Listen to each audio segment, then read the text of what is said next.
Hi friends, டெய்லியும் ஒரே மாதிரி டிஃபன் சாப்பிட்டு போர் அடிக்குதா? அப்போ இந்த மாதிரி ட்ரை பண்ணி பாருங்கள். ஃபஸ்ட்டு ஒரு கடாய் எடுத்துக்கலாம். அதில் கொஞ்சமாக எண்ணெய் ஊற்றிக்கலாம்.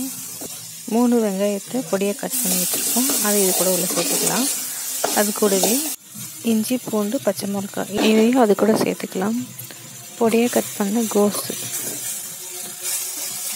குடை மிளகாய் இதையும் இது கூட சேர்த்து நல்லா வதக்கிக்கலாம். துருகின கேரட் அதையும் இது கூட சேர்த்து நல்லா மிக்ஸ் பண்ணி கலந்து விட்டுக்கலாம். இதற்கு தேவையான உப்பு அதையும் சேர்த்துக்கலாம். Garam masala 1 tablespoon, red chilli சேர்த்து நல்லா மிக்ஸ் பண்ணிக்கலாம்.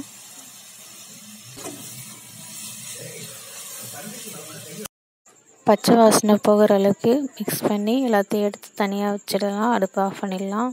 இது ஒரு சைடு ஆறட்டும்.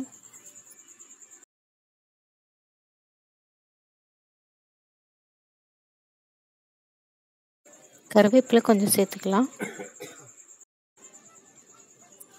இப்போ ஒரு பவுலில் 1 கப் அளவு கோதுமை மாவு எடுத்துக்கலாம். அதுக்கு தேவையான அளவு உப்பு அதையும் சேர்த்து நல்லா மிக்ஸ் பண்ணிக்கலாம்.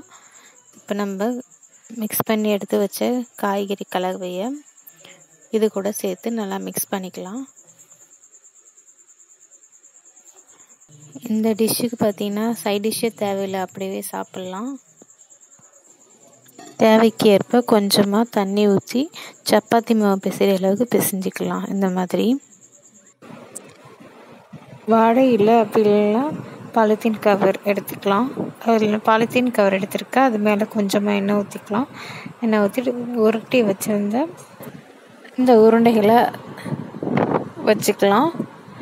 அது மேலே இன்னொரு பாலித்தீன் கவர் போட்டு நல்லா ப்ரெஸ் பண்ணிக்கலாம். கையால் ப்ரெஸ் பண்ணலாம், அப்படி இல்லைனா ஒரு பாத்திரத்தை வச்சு இந்த மாதிரி ப்ரெஸ் பண்ணி எடுத்துக்கலாம்.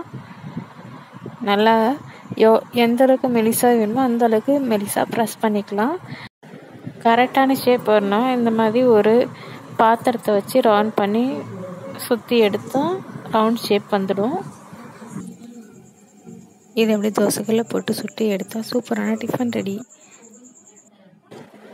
இந்த டிஃபனுக்கு சைடிஷ்ஷே தேவையில்லை, அப்படியே சாப்பிட்லாம். அப்படி சைடிஷ் வேணும், தொட்டுக்க வேணும் அப்படின்னா தேங்காய் சட்னி சாப்பிட்லாம். அப்படி இல்லைன்னா டொமேட்டோ சாஸ் இருந்தாவே போதும், சூப்பராக இருக்கும்.